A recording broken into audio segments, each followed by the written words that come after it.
Apa yang kalian pikirkan pertama kali jika mendengar nama Devi? Apakah orang dari India yang tinggal di kampung durian runtuh? Bukannya guys ya, karena itu mah Devi temennya Upin Ipin. Tapi Devi yang akan kita bahas kali ini adalah Devi yang benar-benar berbeda dan berhubungan dengan dunia cryptocurrency. Dan saya, Muhammad Sekif Hamam akan menjelaskan kepada Anda mengenai itu semua.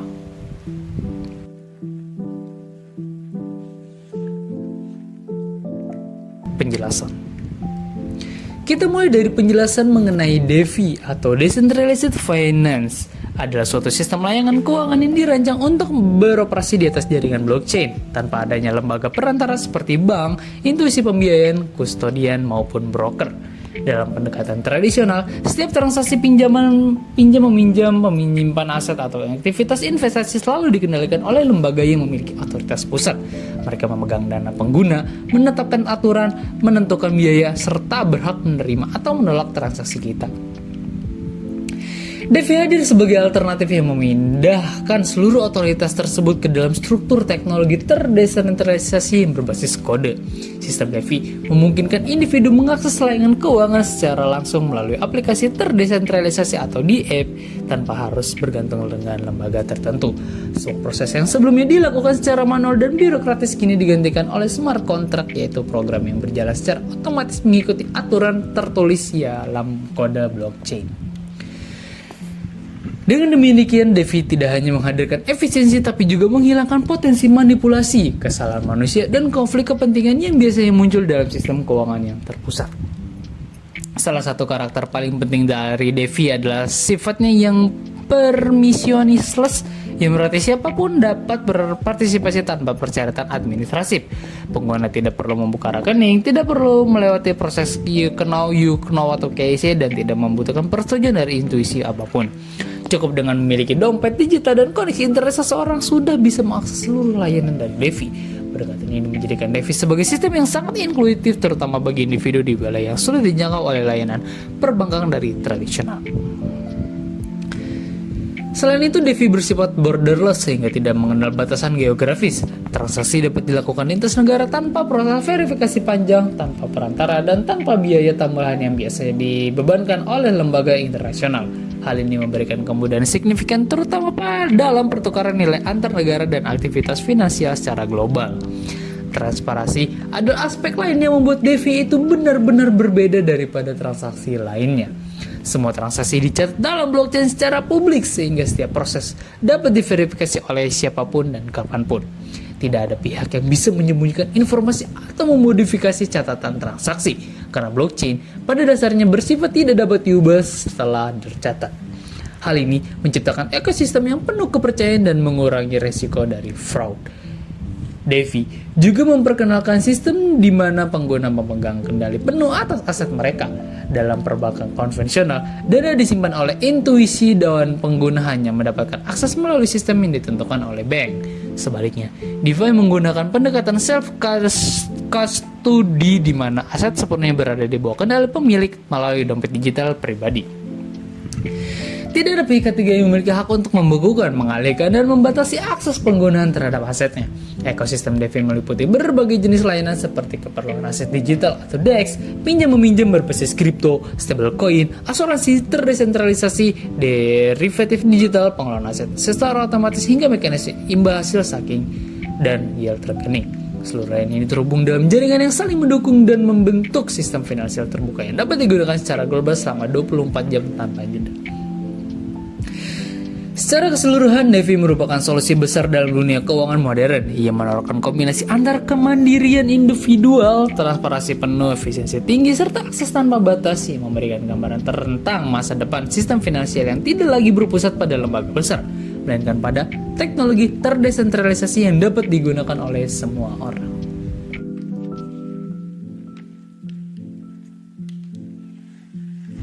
Sejarah awal. Sejarah DeFi tidak dapat dilepaskan dari munculnya teknologi blockchain yang pertama kali diperkenalkan melalui Bitcoin pada tahun 2009. Bitcoin memunculkan ide radikal bahwa sebuah sistem keuangan dapat berjalan tanpa lembaga pusat. Untuk pertama kalinya, masyarakat dunia melihat bahwa transaksi dapat dicatat, diverifikasi, dan diselesaikan melalui jaringan komputer terdistribusi tanpa memerlukan pengawasan bank ataupun otoritas moneter.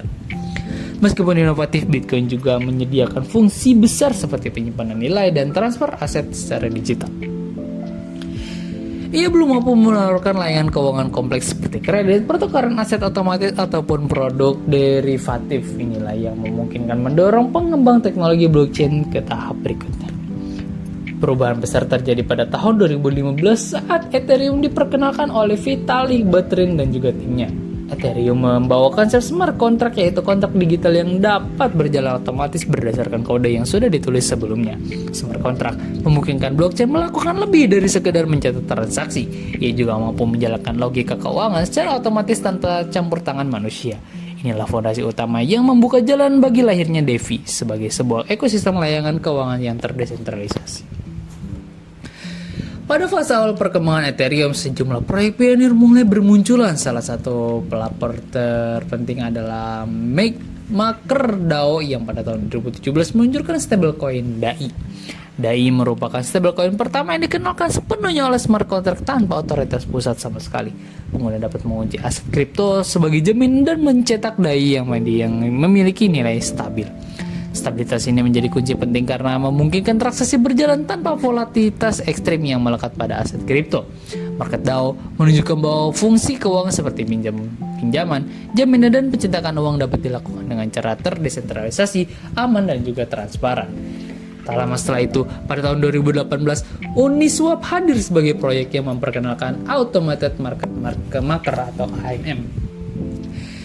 Berbeda dengan bursa kripto tradisional menggunakan buku pesanan atau order book dan membutuhkan perantara, Uniswap memungkinkan pertukaran aset secara otomatis melalui algoritma harga yang bersumber dari kolam likuiditas. Model ini sangat merevolusioner karena menghilangkan kebutuhan akan market maker profesional, mengurangi hambatan masuk, dan memungkinkan siapapun bisa menjadi penyedia likuiditas. Uniswap menjadi protokol penting yang mempercepat adopsi DeFi secara global. Kemudian, sekitar tahun 2018 hingga 2019, protokol seperti Compound dan Aave memperkenalkan konsep pinjam-meminjam kripto berbasis suku bunga algoritmik. Dalam protokol ini, suku bunga tidak ditetapkan oleh bank ataupun lembaga, tapi ditetapkan oleh supply dan demand dalam sistemnya. Jika banyak orang meminjam aset tertentu, bunganya naik, dan jika banyak yang menyetor dana, bunganya akan semakin turun. Pendekatan ini mencerminkan pasar keuangan yang benar-benar terbuka dan juga otomatis. Pada tahun 2020 pun menjadi momentum besar yang sering disebut sebagai DeFi Summer. Pada periode ini, nilai total aset yang dikunci di protokol DeFi meningkat dari hanya beberapa miliar dolar menjadi puluhan miliar dolar dalam waktu yang sangat amat singkat. Konsepnya farming, liquidity mining, dan token governance mulai populer. Pengguna dapat memasukkan dana ke dalam protokol DeFi dan mendapatkan imbalan berupa token sebagai bentuk intensif partisipasi. Mekanisme ini mempercepat pertumbuhan ekosistem sekaligus menarik banyak sekali investor daripada global. Dan sejak saat itu, DeFi terus berkembang secara pesat. Muncul jaringan blockchain baru seperti BNB Chain, Polygon, Solana, dan Avalanche yang menyediakan biaya transaksi lebih rendah dan kecepatan ekspansi yang lebih cepat. Inovasi tidak lagi terbatas pada pertukaran dan pinjaman, tapi mulai meluas ke sektor asuransi terdesentralisasi, manajemen aset otomatis, pembiayaan proyek, derivatif, sintesis, hingga protokol yang meniru instrumen keuangan di pasar tradisional. Dengan demikian, sejarah awal DeFi dapat dilihat sebagai perjalanan evolusi teknologi dimulai dari blockchain yang sebagai pengangkas desentralisasi, dilanjutkan oleh Ethereum sebagai pembuka jalan bagi smart contract, lalu diperkuat oleh proyek-proyek pionir seperti MakerDAO, Uniswap, Compound, dan Aave yang mengubah teori menjadi praktik nyata. Sebuah perkembangan ini menjadi pondasi awal bagi DeFi, salah satu inovasi keuangan paling berpengaruh dalam 2 dekade terakhir. Cara kerja DeFi dibangun di atas fondasi teknologi blockchain dan smart contract yang memungkinkan seluruh aktivitas keuangan berjalan secara otomatis tanpa campur tangan pihak pusat. Sistem ini memindahkan peran lembaga keuangan seperti bank, kustodian, broker, dan lembaga pembiayaan ke dalam rangkaian kode yang dieksekusi secara transparansi oleh jaringan desentralisasi. Dengan struktur tersebut, DeFi mampu menjalankan layanan keuangan yang berjalan mandiri, terbuka, dan tidak dapat dimanipulasi oleh siapapun. Komponen pertama dalam cara kerja DeFi adalah blockchain itu sendiri. Blockchain berperan sebagai buku besar digital yang mencatat seluruh transaksi dan interaksi antara pengguna. Catatan di blockchain bersifat publik, permanen dan tidak dapat diubah setelah masuk ke dalam blok yang tervalidasi. Jaringan blockchain yang umumnya digunakan dalam DeFi adalah Ethereum, namun banyak blockchain modern lainnya seperti BNB Chain, Solana, Polygon, dan Avalanche yang kini juga menjadi fondasi bagi berbagai protokol DeFi. Keberadaan jaringan tersentralisasi inilah yang memastikan bahwa tidak ada jatuh entitas yang bisa mengelola data dan juga transaksi. Komponen kedua yang menjadi inti dari cara kerja DeFi adalah smart contract. Smart contract adalah program digital yang berisi aturan dan logika yang telah ditentukan sebelumnya. Ketika syarat-syarat dalam kode terpenuhi, smart contract secara otomatis mengeksekusi perintah yang tersimpan. Dalam konten keuangan, smart contract mengambil alih peran penting seperti memverifikasi jaminan, menentukan suku bunga, mengeksekusi transaksi pertukaran, mengelola dana di dalam liquidity pool, hingga melikuidasi aset jika syarat tertentu tidak terpenuhi. Karena semuanya berbentuk kode, seluruh proses berjalan konsisten tanpa perlu persetujuan manual atau wewenang lembaga tertentu. Komponen ketiga adalah dompet digital yang menjadi sarana bagi pengguna untuk mengakses protokol DeFi. Dompet ini bukan sekedar tempat menyimpan aset, tapi juga identitas yang digunakan untuk berinteraksi dengan smart contract. Pengguna tidak perlu membuat akun atau menyerahkan identitas seperti pada bank. Akses kontrol aset sepenuhnya berada pada pemilik dompet melalui kunci private yang mereka pegang sendiri. Pendekatan self-custody ini memastikan bahwa tidak ada lembaga yang dapat menahan, membekukan, dan mengatur penggunaan daripada aset itu sendiri. Dari sisi operasional, banyak protokol DeFi menggunakan mekanisme yang dikenal sebagai liquidity pool. Dalam sistem ini, para pengguna menyetorkan 2 atau lebih jenis aset di dalam sebuah kolam yang dikendalikan oleh smart contract. Dana dalam pool digunakan untuk mendukung berbagai layanan seperti pertukaran aset atau DEX ataupun pinjaman. Smart contract secara otomatis mengatur harga, keseimbangan aset, dan distribusi imbalan kepada penyedia likuiditas. Dengan adanya pool, DeFi dapat menyediakan likuiditas tanpa perlu market maker tradisional. Pada layanan peminjaman, cara kerja DeFi mengadopsi konsep over-collateralized lending, yang artinya pengguna yang ingin meminjam harus memberikan jaminan lebih besar dari jumlah yang dipinjam. Smart contract kemudian memantau nilai jaminan tersebut, dan jika nilainya turun melewati ambang batas yang ditentukan, smart contract akan melikuiditas jaminan secara otomatis untuk menghindari resiko gagal bayar. Proses ini berjalan secara real time tanpa perlu penagihan manual atau negosiasi sebagaimana yang terjadi dalam sistem kredit konvensional. Selain itu, DeFi menggunakan suku bunga algoritmik yang ditentukan oleh mekanisme supply dan demand di dalam sistem. Ketika banyak orang meminjam suatu aset, bunga akan naik. Ketika banyak orang menyetorkan dana, maka bunga akan turun. Semua dihitung otomatis oleh smart contract sehingga suku bunga tidak dipengaruhi oleh kebijakan lembaga tertentu, melainkan oleh dinamika pasar yang terbuka.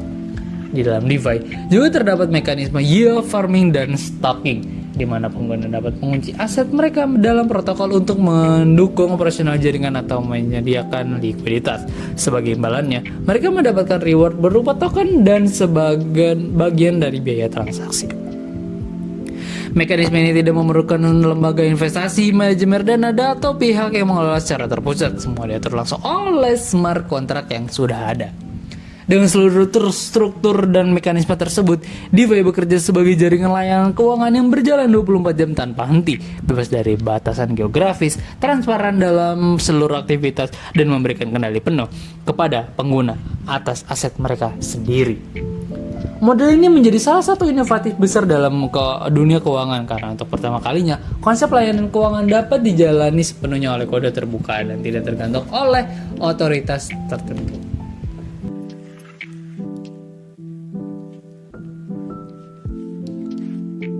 Alright. Sekarang kita langsung review aplikasinya ya. Tadi lupa bilang. Sebelum masuk kesimpulan, kita akan review aplikasinya terlebih dahulu. Di sini saya menggunakan aplikasi peluang. Capek juga ya. Ya, langsung saja kita masuk ke aplikasi peluang. Ya, seperti biasa disuruh masukin pin segala macam. Masukin saja. Dari tadi disuruh mintain biometrik tapi enggak biometrik, aneh juga nih peluangnya. Oke, oh iya FYI, anjay FYI aja. Saya tuh udah pakai peluang ini dari tahun 2021, 23. Udah pakai dari sekitar tahun 2023. Waktu itu nyobain kan ngeliat Bitcoin apa sih Bitcoin, terus coba masuk Bitcoin sekali. Habis itu setahun kemudian ditinggal dari 10.000 jadi 20.000. Tapi waktu itu di ininya, di markernya ya, di ininya nih. Nah, mana sih? Nah, di sininya tuh ada yang sampai 30.000 itu, di atasnya banget tuh, di 30.000 pernah sekali. Tapi kemudian karena ditinggal gitu kan, jadinya cuma 20.000 dapat tetap. Terus habis itu ya udah diambil aja karena lumayan kan, dari ceban tahu-tahu jadi 20.000 aja ditinggal setahun. Oke, langsung saja kita review di sini. Pertama, di peluang itu ada 2 akun, yaitu akun spot dan juga akun future yang menyediakan leverage hingga 25 kali leverage pada peluang ini. Oke, di akun spot itu ada crypto future yang tadi kita sudah sebutkan. Lalu ada options trading yang dimana tuh di sini banyak sekali ya instrumen trading yang disediakan gitu loh. Bahkan ada saham AS juga di sini, AMUS gitu kan. Di sini ada crypto send and refreshment. Di sini kita bisa mentransfer akun spot kita ke akun apa tuh namanya?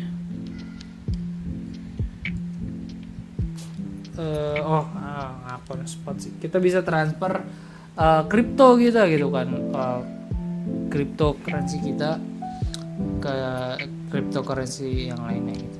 Ya pokoknya sharing kripto lah, pindah-pindah kripto. Nah, di sini ada technical signal. Ekspor kita lihat aja. Di sini tuh tidak aktif signal ya, mungkin karena ini ada. Iya bener, karena emang saya belum milih apa-apa gitu. Ininya ya gitu deh. Jadi belum ada di sini.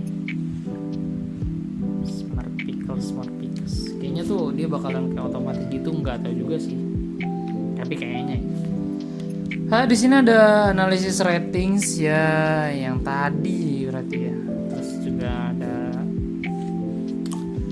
auto invest. Jadi kalau misalkan kita nih sudah setiap bulan mau ini itu gitu kan, dan mau investasi secara otomatis, kita bisa auto investasi di sini. Sekarang tuh apa serba auto guys. Mau nabung auto, mau kita bersodako kita auto, investasi pun ini auto coy, gila. Apa lagi nanti ini auto berjalan nggak nanti tuh. Sini ada pocket ya gitulah, explore pocket. Nah ini tuh ada aset-aset ya gitu, ada crypto aset, US stock segala macem.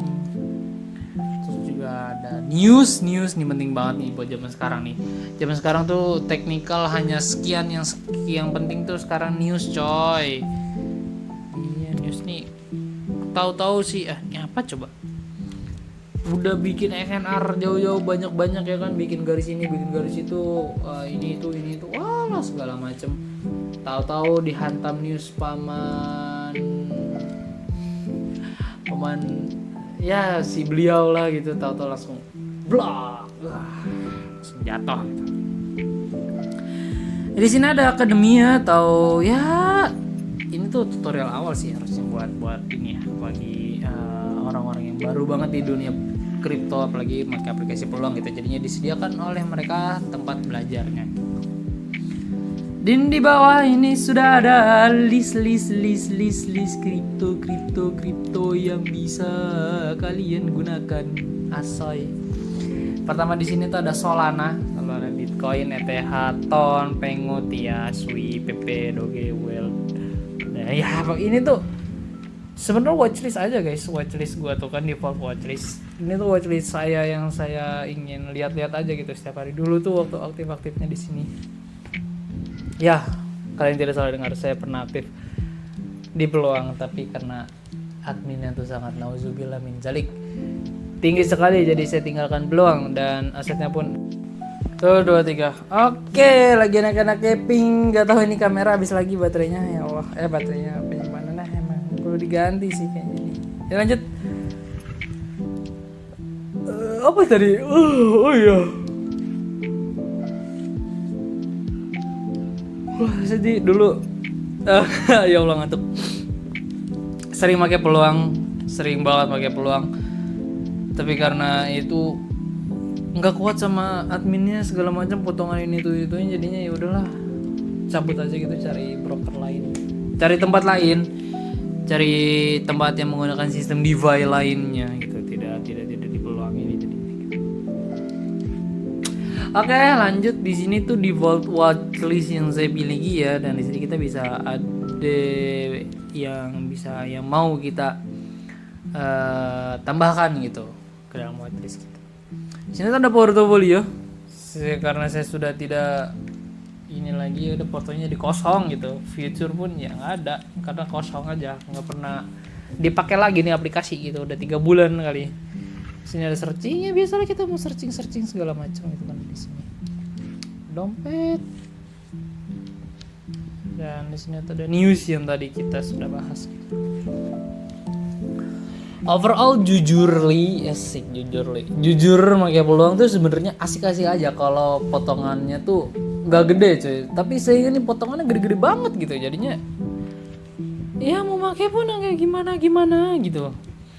Karena jujur waktu awal-awal banget tuh saya sangat amat merekomendasikan peluang, karena ya saya udah di peluang dari 2023 gitu loh. Ibarat kata udah download udah lama dan nggak ada kendala apapun, ya iyalah nggak ada kendala apapun, orang isinya aja cuma ceban gitu kan. Siapa yang mau meretas akun yang isinya tuh cuma ceban gitu, jadinya ya waktu itu saya lumayan bebal gitulah, lumayan masih egonya tuh masih tinggi banget. Ditanya beli ini di mana, beli itu di mana, kalau beli Bitcoin di mana, ini itu segala macam bla bla bla bla bla, saya jawab peluang solusinya. Kamu kalau mau beli apa-apa tuh belinya di peluang aja ya, tidak usah di yang lain-lain, tuh peluang udah paling aman, udah paling the best. Karena egonya waktu itu masih sangat amat tinggi sekali untuk menggunakan si aplikasi peluang ini. Tapi setelah sadar kalau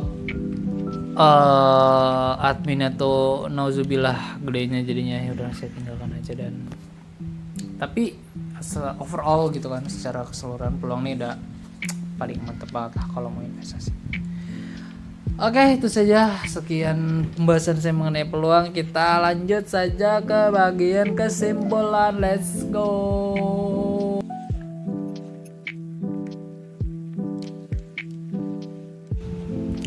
Kesimpulan.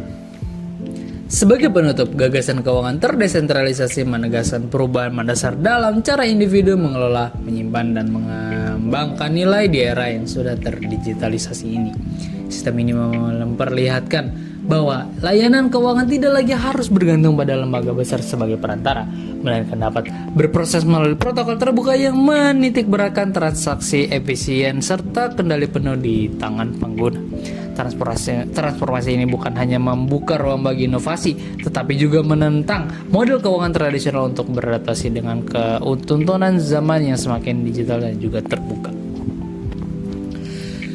Meskipun menawarkan peluangannya luas, mulai dari akses lebih nyata, biaya lebih rendah, hingga peluang mengembangkan aset, DeFi tetap membawa risiko yang menuntut pemahaman mendalam dari setiap pengguna. Ketidakstabilan harga aset kripto, celah keamanan pada protokol, hingga kompleksitas teknis menjadi alasan mengapa literasi finansial dan pemahaman teknologi harus berjalan secara beriringan. Pada akhirnya, keuangan terdesentralisasi dapat dilihat sebagai laboratorium besar bagi masa depan industri dari keuangan, sebuah ekosistem yang terus bereksperimen, berkembang, dan membentuk ulangan cara manusia berinteraksi dengan nilai. Dengan pendekatan yang bijak dan informasi yang memadai, DeFi berpotensi menjadi fondasi penting bagi inovasi ekonomi digital di masa yang akan mendatang nantinya.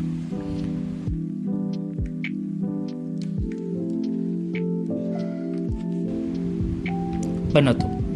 Itulah penjelasan saya mengenai DeFi yang bukan teman opini pin sama sekali, tentu saja karena ini jaringan blockchain, Ethereum, Solana, kita sudah bahas hal tersebut ya, kita tidak lagi bahas opini pin gitu.